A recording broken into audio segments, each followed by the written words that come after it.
To a new era. Without you. Those words hung in the air like poison. I maintained my composure, took a long sip of my freshly brewed coffee, and raised my cup with a slight smile that didn't reach my eyes. To a new era, I echoed, my voice steady despite the storm raging inside me. Richard Taylor, my boss of 7 years and mentor of 3, didn't even have the decency to look me in the eye as he made the announcement. The annual company meeting had turned into my public execution, with 30 of my colleagues as witnesses. Some looked away uncomfortably, others seemed to relish the moment, and a brave few shot me sympathetic glances. What Richard didn't know was that I already had another plan. When he noticed the documents on the table and the competitor's proposal that I had signed, his face would tell a different story. But that would come later. For now, I was Alexandra Winters, Senior Marketing Director who had just been unceremoniously dismissed from the company she had helped build. Alexandra has been an integral part of Taylor Innovations for the past decade, Richard continued, his practiced speech rolling off his tongue. But as we move forward with our new direction, we've decided it's time for fresh perspectives. Fresh perspectives. What a convenient euphemism for, I'm replacing you with someone who won't challenge my ideas. Or, more accurately, I'm replacing you with someone who won't get credit for my success. I scanned the room, noting who was avoiding my gaze and who was brave enough to meet it. My team, former team now, looked devastated. Young Emma, my protégé, had tears in her eyes. Mark, my right-hand man for 5 years, was clenching his jaw so tight I thought he might crack a tooth. And then there was Daniel, Richard's son and newly appointed vice president, smirking at me from his father's side. Effective immediately, Daniel will be taking over Alexandra's responsibilities, Richard announced proudly, placing his hand on his son's shoulder. He has some exciting new strategies that align perfectly with our vision for the future. My strategies, my vision, my future. All stolen in a single meeting. Handed to a 28-year-old who had spent more time in the company break room than in actual client meetings. I had suspected something was coming. The closed-door meetings I wasn't invited to. Projects reassigned without explanation. Files mysteriously missing from my computer. But I never thought Richard would be so transparent about his nepotism. As the meeting wrapped up and people began to disperse, hushed whispers filling the room, Richard finally approached me. Alexandra, I hope you understand this isn't personal, he said, his voice lowered as if that would somehow make his betrayal more palatable. Business is evolving. We need to evolve with it. Of course, Richard, I replied, my voice sweet as honey but my eyes cold as ice. I understand completely. He seemed relieved, probably expecting tears or a scene. HR has prepared your separation package. They'll walk you through everything. I hope we can remain amicable. I wouldn't worry about that, I said, gathering my belongings. I'm sure we'll be seeing each other sooner than you think. Confusion flickered across his face, but he dismissed it with a nod before walking away to join his son. I took my time packing my office. 10 years of my life in 3 cardboard boxes. Photos of successful product launches, awards for marketing campaigns that had doubled the company's growth. Thank you notes from clients who had become friends. My life's work reduced to items that would fit in the trunk of my car. Emma knocked softly on my door. Can I come in? I nodded, forcing a smile. This is wrong, she said, her voice breaking. Everyone knows you're the reason this company has survived. The Kingston account alone would have never signed without Daniel's innovative approach, I finished sarcastically. At least that's the official story now. What are you going to do? She asked, concern etched across her young face. I carefully placed my industry awards in the box. I'm going to start over. Better. Stronger. Will you go to Meridian? She asked, referring to our biggest competitor. I met her gaze. Emma, the less you know right now, the better. But I want you to remember something. Always keep records of your work. Every email, every presentation, every brilliant idea you have. Because some people have no qualms about taking credit for work that isn't theirs. She nodded solemnly. I'll miss you. This isn't goodbye, I assured her. It's just a new chapter. After Emma left, I pulled out my phone and sent a text to a number I rarely used. It happened. Meeting at 7? The response came immediately. I'll be there. Bring everything. I took one last look around my office, my sanctuary for the past decade, and closed the door behind me. The HR meeting was brief and clinical. I signed papers, returned my company ID, and listened to explanations about my non-compete clause and severance package. And of course, all company materials must be returned, the HR director said, sliding a form across the table. Of course, I replied, signing it without hesitation. What they didn't know was that I didn't need their materials anymore. I had something much more valuable. As I walked through the lobby for the last time, I nodded to the security guard who had greeted me every morning for years. Goodbye, Frank. Not goodbye, Ms. Winters, he said with a knowing look. Just see you later. I smiled genuinely for the first time that day. You might be right about that. The sun was setting as I drove away from Taylor Innovations, casting long shadows across the building where I had spent countless hours building someone else's dream. But I wasn't leaving empty-handed. At precisely 7 p.m., I walked into a small, upscale restaurant on the other side of town. Seated at a corner table, partially obscured by an ornamental plant, was a man in a tailored suit, his salt and pepper hair betraying his age, but adding to his distinguished appearance. Alexandra, he greeted, standing to pull out my chair. I've been waiting for this day for a long time. Hello, James, I replied, sitting down and placing my bag carefully beside me.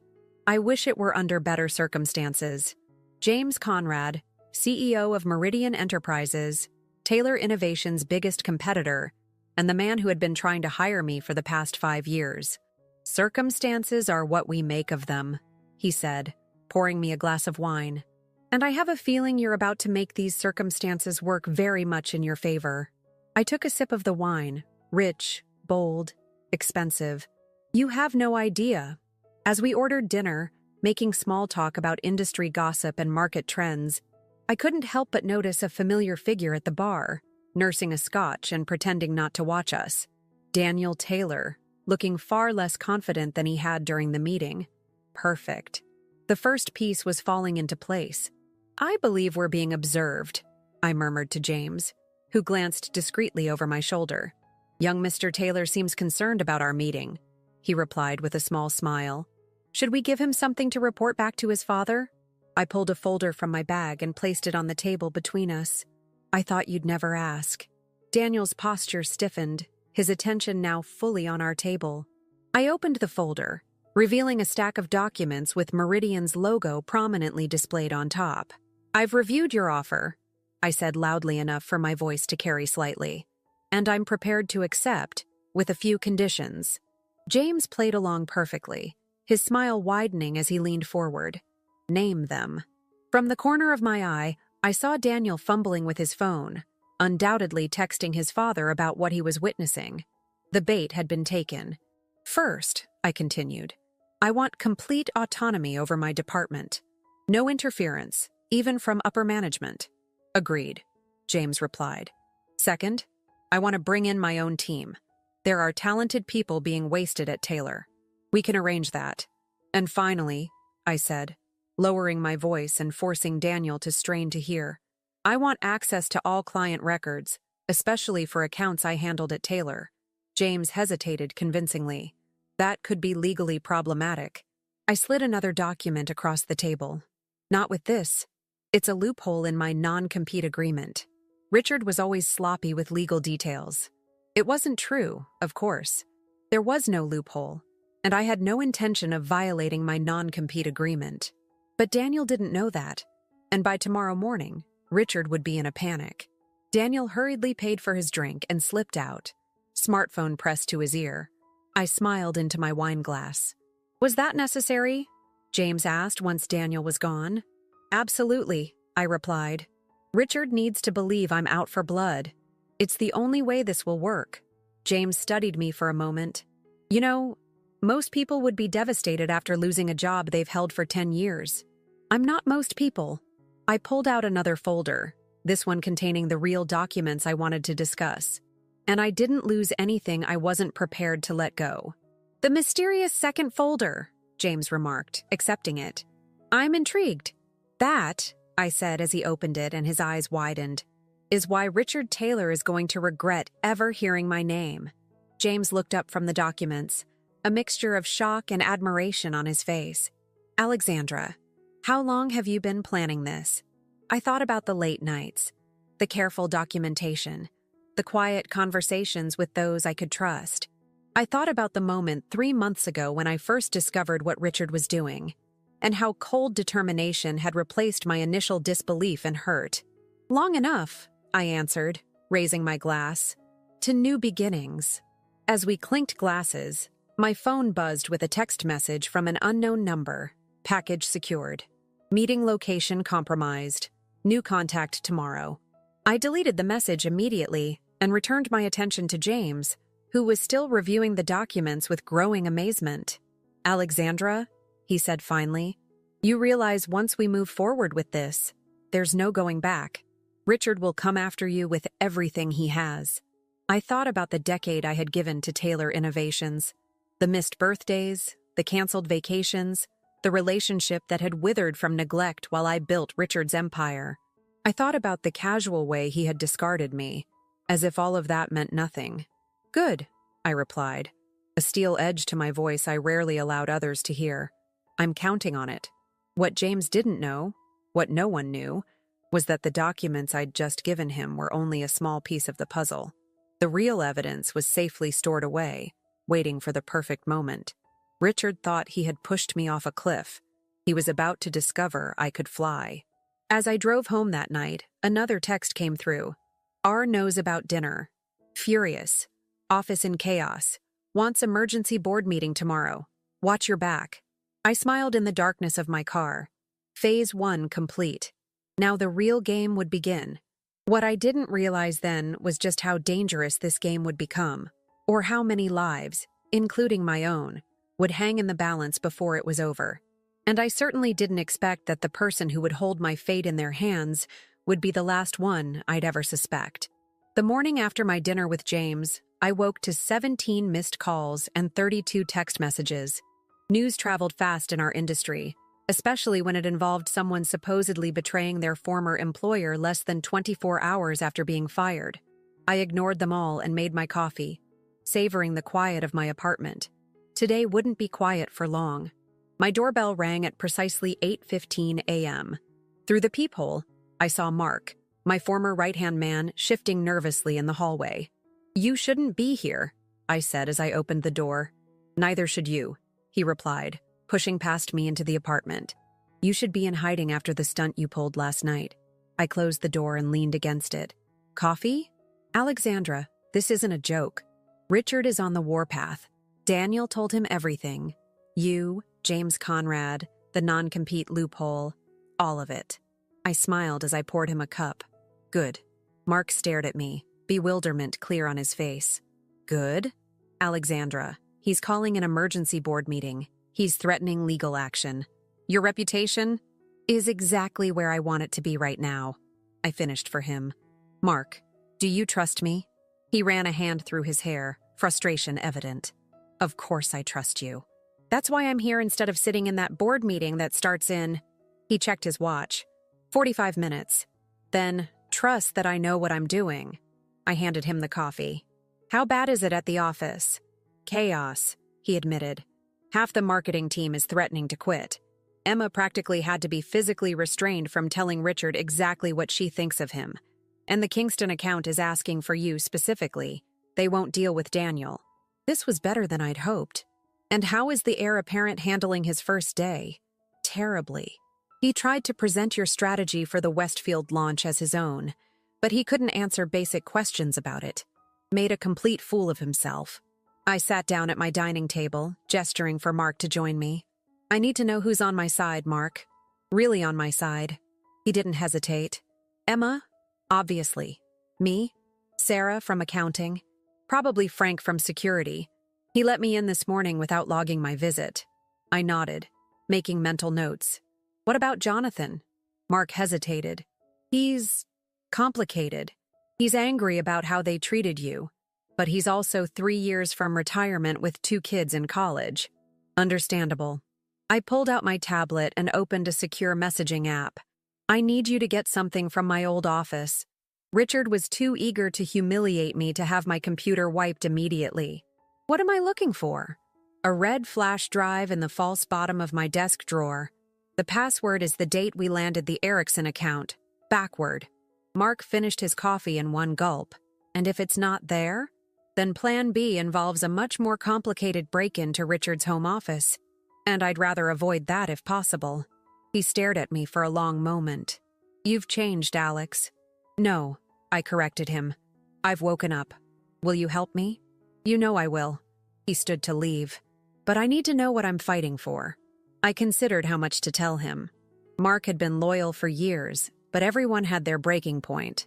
Justice, I finally said. And the truth. That's all I can say right now. He nodded, accepting the partial answer. I'll get the drive. After Mark left, I sent a coded message to my most unexpected ally. Mockingbird in place. Await signal before next move. The response came seconds later. Cardinal watching. Be careful. I showered and dressed as if going to battle. A sharp charcoal suit, minimal jewelry, hair pulled back severely. My armor for what was coming. At 10:30 a.m., my phone rang with a number I recognized all too well. Richard's private line. Alexandra speaking? I answered coolly. What the hell do you think you're doing? Richard's voice was tight with barely controlled rage. I believe I'm having a leisurely morning at home. The benefit of sudden unemployment. Cut the crap. Daniel saw you with James Conrad last night. You're violating your non-compete agreement less than a day after signing it. I examined my nails, enjoying his distress even though he couldn't see me. Having dinner with an old friend is hardly a violation, Richard. Conrad is not your friend. He's our biggest competitor, and you know it. Perhaps you should have considered that before announcing to the entire company that I'm no longer valued there. I could almost hear his blood pressure rising. The board is meeting right now. We're discussing legal action. How terrifying, I replied dryly. Is that all? I have a spa appointment. This isn't a game, Alexandra. No, it's not, I agreed, my voice suddenly sharp. Games are fair. Games have rules. What you did had neither. There was a pause. When Richard spoke again, his tone had changed.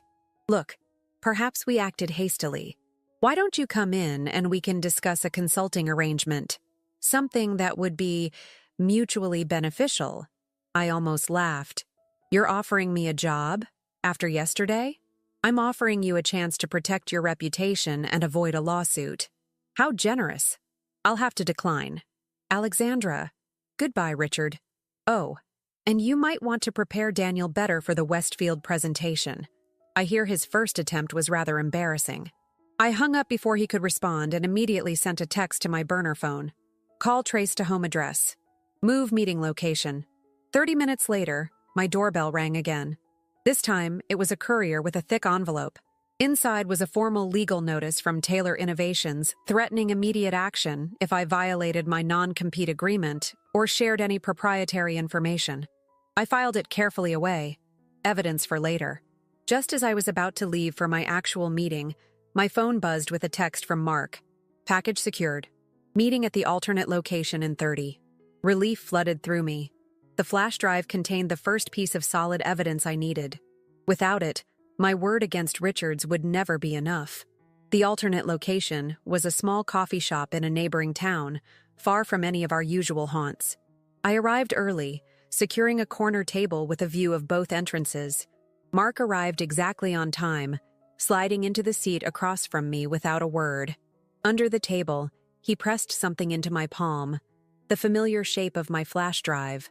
Thank you, I murmured, pocketing it immediately. It wasn't easy, he said quietly. Security protocols have been upgraded overnight. New passwords, restricted access. They're scared, Alex. Good, I replied. They should be. We ordered coffee to avoid looking suspicious. What's on that drive that's worth all this? Mark finally asked. I hesitated, then decided he deserved some truth. Proof that Richard has been systematically stealing intellectual property, not just mine, but from several employees. There's more, but that's the start. Mark's eyes widened. Is that why you've been documenting everything so carefully the past few months? I nodded. I suspected something when the Hendricks campaign launched with ideas identical to ones I'd proposed but were rejected. Then I started noticing patterns. So what's the plan now? Take this to the board? I shook my head. The board is in Richard's pocket. No. We need more evidence first, and we need to build our position. Mark leaned forward. Our position? Alex, what exactly are you planning? Before I could answer, the coffee shop door opened and a familiar figure entered. Emma, her eyes darting nervously around until she spotted us. She hurried over, her face pale. They know, she whispered as she sat down. They know about the drive. There's a security team reviewing footage from your office right now, Mark. They'll know you took it. Mark's face drained of color. How? It doesn't matter, I interrupted. What matters is what we do next. I turned to Emma. How did you find us? Frank texted me. She pulled out her phone, showing a message with the coffee shop's address. He said you'd need my help. My mind raced. If Frank knew where we were meeting, who else did? We need to move. Now. As we stood to leave, the coffee shop door opened again. Standing in the entrance, looking directly at us, was the last person I expected to see. Daniel Taylor, alone and without the cocky smile he'd worn yesterday. Alexandra, he said, his voice unexpectedly urgent. We need to talk. My father isn't who you think he is, and neither am I. Emma and Mark looked to me for direction, confusion evident on their faces. I stared at Daniel, trying to determine if this was a trap. 5 minutes, I finally said. And you'd better make them count. The 5 of us sat in my car in the coffee shop parking lot. Me in the driver's seat, Mark beside me, Emma and Daniel awkwardly squeezed into the back. I'd insisted on leaving the public space immediately, but I wasn't about to take Daniel anywhere private either. 4 minutes left, I said, glancing at Daniel in the rearview mirror. Start talking. Daniel ran a hand through his hair, a nervous gesture so reminiscent of his father that it made my jaw clench. I never wanted your job, he began. That was all my father's idea. He's been planning to push you out for months. That's not exactly news, I replied coldly. And it doesn't explain why you're here alone, apparently betraying your father. Daniel leaned forward. Because I found something while going through your files. Something that made me realize my father isn't just ruthless, he's criminal. Mark shifted beside me. What did you find? Financial reports? Doctored ones? Daniel pulled out his phone and showed us a screen. These are the official quarterly projections that were sent to the board last month. I recognized them immediately. I prepared those. And these, he swiped to another document, are the ones my father actually submitted. Even from a quick glance, I could see the numbers were significantly different. He inflated the projections. Daniel nodded grimly. By almost 40%. He's been doing it for at least 3 quarters. Promising returns he knows are impossible. Emma gasped softly. But why? The board would find out eventually. Not if he had a scapegoat, I said slowly, the pieces clicking into place. Someone to blame when the real numbers inevitably fell short. You, Mark said. I met Daniel's eyes in the mirror. He was setting me up to take the fall. That's why he needed me gone before the next earnings report. Daniel nodded. I confronted him about it this morning. He said it was necessary business strategy and that I needed to grow up if I wanted to run the company someday. Why should we believe you? Emma asked suddenly. You've been his golden boy, reaping all the benefits. Daniel's face flushed. Because I may be his son, but I'm not a criminal. And, he hesitated. I respected Alexandra. I still do. What my father did wasn't just wrong. It was stupid. She's the most valuable person in that company. I studied him, looking for signs of deception. You could be setting us up. This could be a trap to catch me violating my non-compete. It's not, he insisted. Look, I reported my father to the board an hour ago. Showed them everything. They're in emergency sessions now, and he's been temporarily suspended pending investigation. This was unexpected. Prove it. Daniel handed me his phone. Check the company email I just forwarded you. I scanned through it. An official notice from the board chairman announcing Richard's temporary removal and an ongoing investigation. It was real. Why come to us? Mark asked. Why not just let the board handle it? Because my father has friends on the board. This could all get swept under the rug. Daniel looked directly at me. And because Alexandra deserves justice. Real justice, not just watching from the sidelines. What's in it for you? I asked bluntly. A chance to fix my father's mistakes, to run the company the right way. He paused. And I need your help. You have evidence I don't you? That flash drive. It has more than just the stolen intellectual property. My eyes narrowed. How do you know about that? Because my father has been paranoid about what you might have documented. He's been ranting about it for weeks. Daniel leaned forward. Whatever you have, combined with what I've found, could make sure he's held accountable. Or it could be exactly what you need to make sure your own hands stay clean while you take over the company. I countered. Daniel didn't flinch. Test me. Give me a task. Something that would prove I'm on your side. I considered this. If Daniel was genuine, he could be an invaluable ally, the insider we needed. If he was lying, we'd need to know before proceeding further. The Kingston account files, I finally said. The complete set, including the original proposal drafts.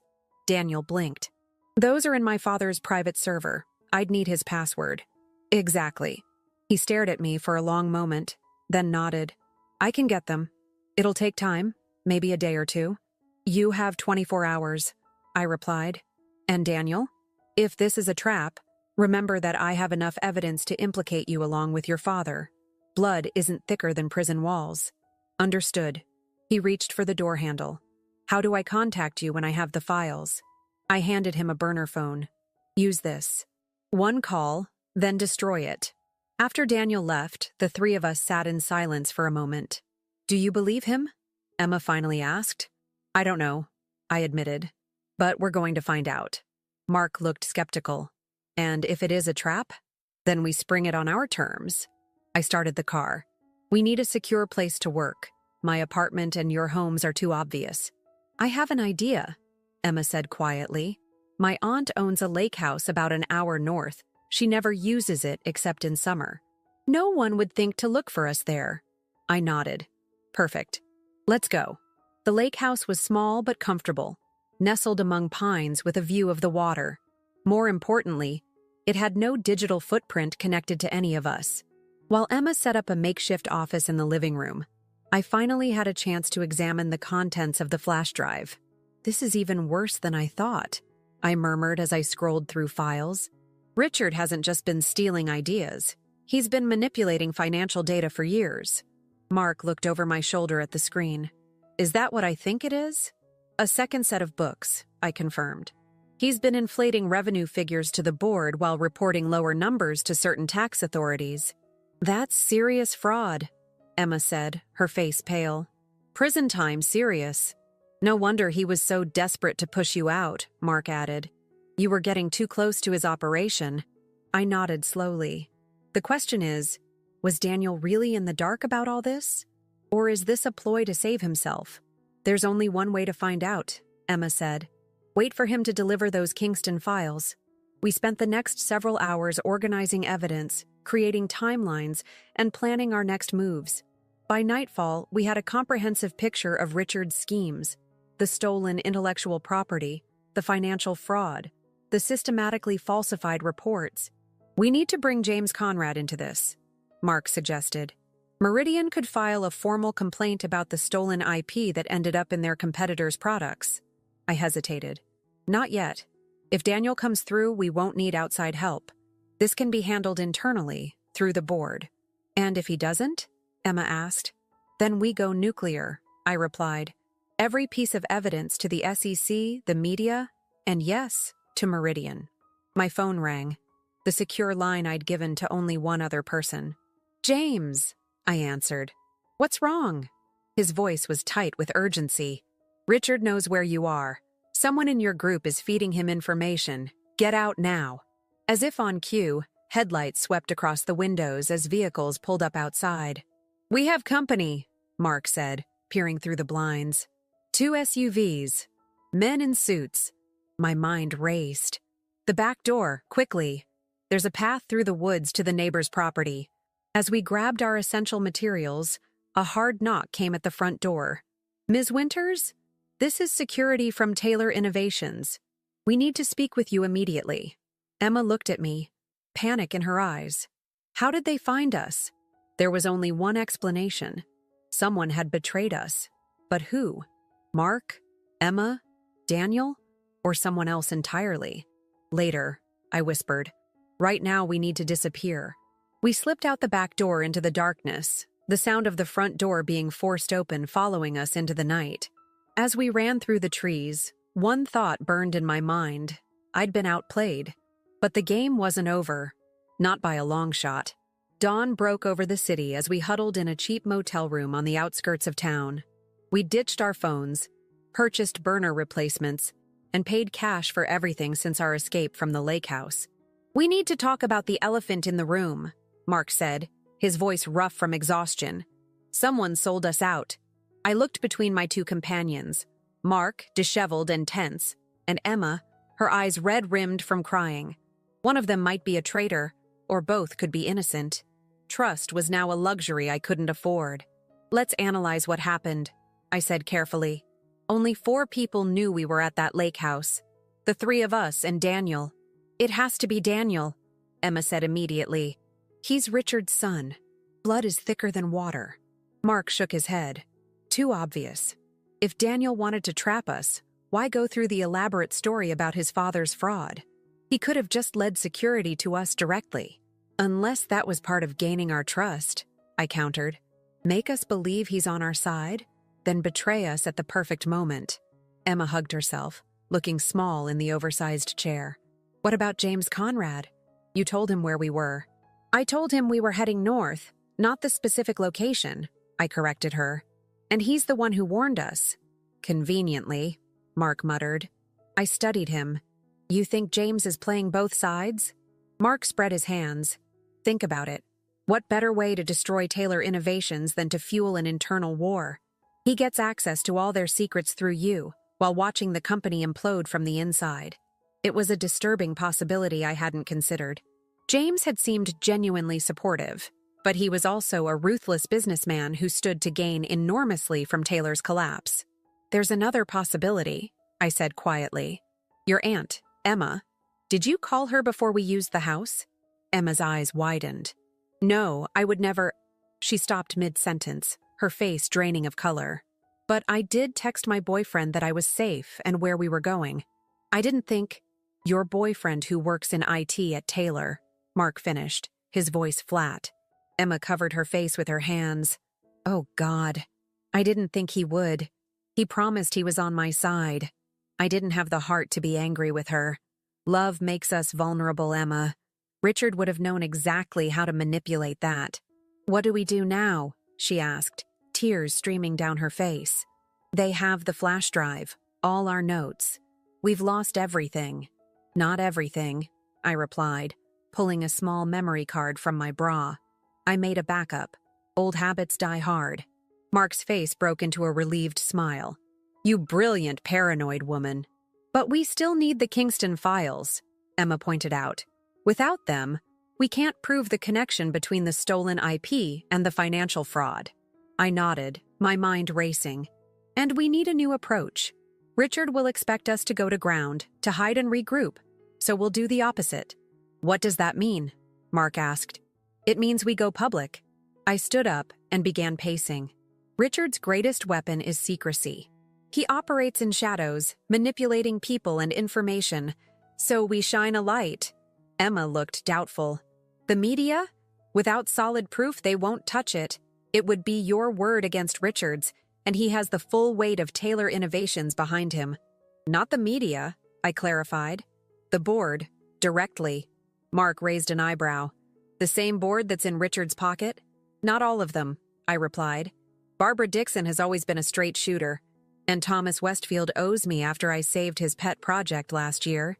"Even if you could get to them, what would you say?" Emma asked. "We still need those Kingston files." My phone buzzed. The new burner. A text from an unknown number.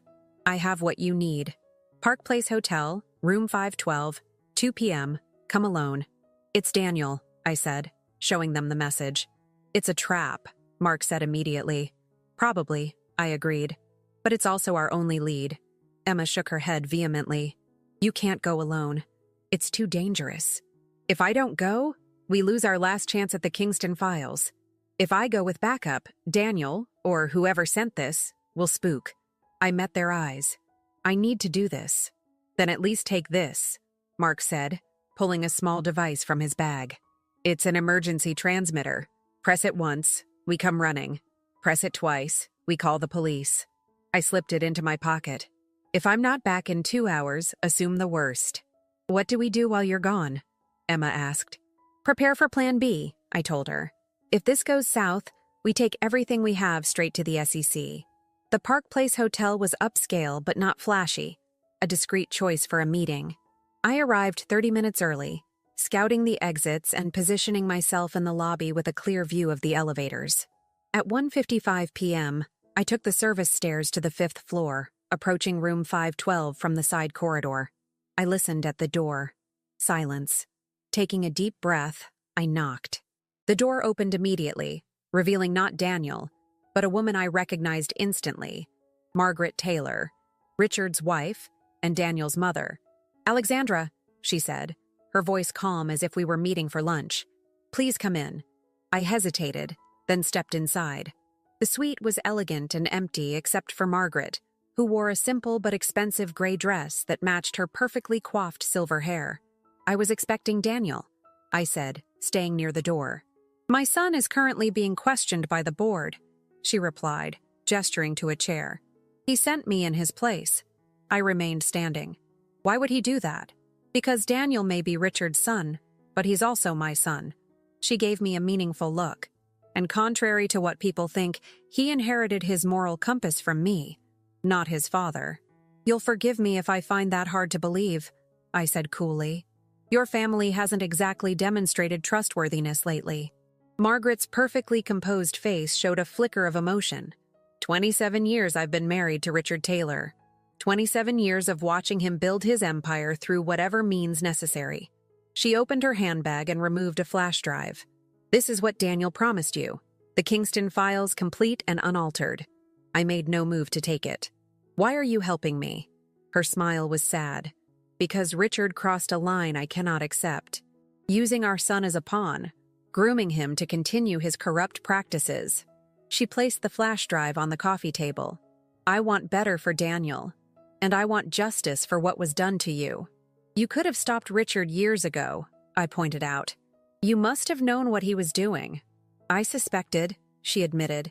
But suspicion is not knowledge, and wives are very good at not seeing what they don't want to see. Her eyes met mine directly. Until we can't anymore. I studied her, searching for deception. What changed? Richard changed. Or perhaps he simply showed his true self more clearly. She sighed. When he decided to scapegoat you for his financial manipulations, to destroy your career to save himself, I realized the man I married was gone, if he was ever truly there at all. And Daniel? Where does he stand in all this? My son made his choice when he reported his father to the board. Margaret's voice was firm. He wants to rebuild the company, the right way, but he needs your help. I finally took the flash drive. What do you want from me? Testify to the board, today. Tell them everything you know, show them your evidence. Combined with what Daniel has provided, it will be enough to remove Richard permanently. And after, Daniel becomes CEO with his mother's guidance? Margaret shook her head. After, the board will need someone who truly understands the company, who has the vision to repair the damage Richard has done. Her gaze was steady. They'll need you, Alexandra. I almost laughed. Me? After everything that's happened? Especially after everything that's happened. She stood, smoothing her dress. The board meeting reconvenes at 4 p.m. Daniel will be there to corroborate your testimony. She moved toward the door, then paused. One last thing. There's a file on that drive labeled personal. It's not related to the Kingston account, but you should see it before the meeting. After Margaret left, I inserted the flash drive into my laptop with caution. The Kingston files were all there. Original drafts, manipulated reports, the complete paper trail of Richard's fraud. And then there was the file labeled Personal. I clicked it open and felt my breath catch. It was an email chain between Richard and James Conrad from 6 months ago, discussing a potential merger between Taylor Innovations and Meridian Enterprises. The plan involved systematically devaluing Taylor's stock through manufactured failures, enabling Meridian to acquire it at a fraction of its worth. The final email was from James. Once Alexandra is gone, Phase 2 can begin. She's too smart not to notice what we're doing. Richard, I trust you'll handle her departure discreetly. Remember, we need her to be the scapegoat, not a whistleblower. My hands trembled as I reread the message. James hadn't been my ally at all. He had been working with Richard from the beginning, planning my downfall as part of their scheme. The realization hit me like a physical blow. I hadn't been out playing anyone. I had been a pawn in a much larger game. But pawns can become queens. And with this evidence, I now held the power to take down not just Richard, but James as well. As I headed to Taylor Innovations for the board meeting, I sent a message to Mark and Emma. Everything has changed. Meet me at the office. It's time to finish this. What I didn't tell them was that my plan for justice had transformed into something far more ambitious. If the board wanted someone to repair the damage, they were about to get their wish, but on my terms. Richard Taylor and James Conrad were about to learn a painful lesson. Never underestimate the woman you plan to destroy. She might just end up taking everything you have. The boardroom of Taylor Innovations fell silent as I walked in. 12 faces turned toward me. 10 board members, Daniel and Richard, who was seated at the far end of the table.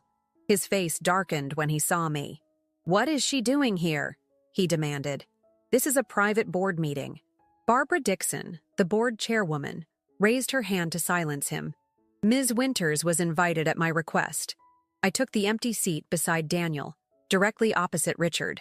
Mark and Emma waited outside, backup evidence in hand. "Thank you for coming, Alexandra," Barbara said.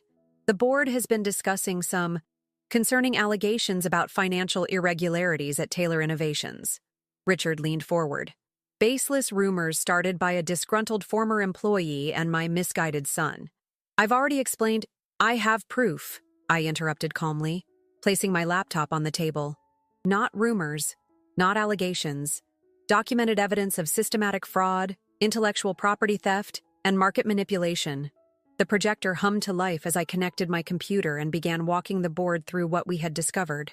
The doctored financial reports, the stolen ideas, the discrepancies between what was reported to the board versus regulatory agencies. Richard's face grew increasingly pale. "This is absurd. You've manipulated these documents." "These came directly from the company servers," Daniel countered. "Files you thought were secured or deleted." "And this," I said, pulling up the email exchange between Richard and James Conrad, "explains the motive behind it all. A plan to artificially devalue Taylor Innovations to facilitate a hostile takeover by Meridian Enterprises." Gasps echoed around the table. Thomas Westfield, the longest-serving board member, removed his glasses in shock. "Richard, is this true?" "Of course not." Richard stood abruptly. "This is a fabrication. Alexandra is clearly working with Meridian to undermine us. That dinner with James Conrad was a setup," I finished for him. "One that you knew about because Daniel told you, exactly as we planned." Richard's eyes darted to his son, who met his gaze unflinchingly. "We needed to know if you were watching me," I continued. "And you were, just as you've been manipulating everyone in this room for years." Barbara Dixon studied the evidence on the screen. "These financial discrepancies alone warrant immediate action. The board will need to notify the SEC. And that's not all," I added, bringing up another document. "This is a formal statement from Emma Torres, detailing how her innovations for the Westfield campaign were stolen and credited to Daniel without her knowledge." Daniel nodded. "It's true. I was given credit for work I never did. My father assured me it was standard procedure. Mentoring, he called it." Richard's composure finally cracked. "You ungrateful!" He caught himself, visibly struggling to maintain control. "This is a family matter that has been twisted to serve Alexandra's vendetta against me." "A family matter?" I echoed incredulously. "Is that what you call securities fraud and intellectual property theft?" Thomas Westfield cleared his throat. I think we've seen enough.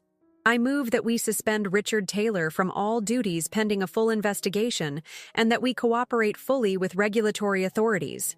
Seconded, came multiple voices. Barbara nodded grimly. All in favor? Every hand except Richard's rose. His face contorted with fury as he looked around the table. Former allies now turned against him. You'll regret this, he said, his voice low and dangerous. All of you. Without me, this company is nothing. Actually, Barbara replied, we need to discuss interim leadership. She turned to me. Alexandra, given your intimate knowledge of our operations and your evident commitment to ethical business practices, the board would like to offer you the position of acting CEO while we navigate this crisis. Richard laughed bitterly.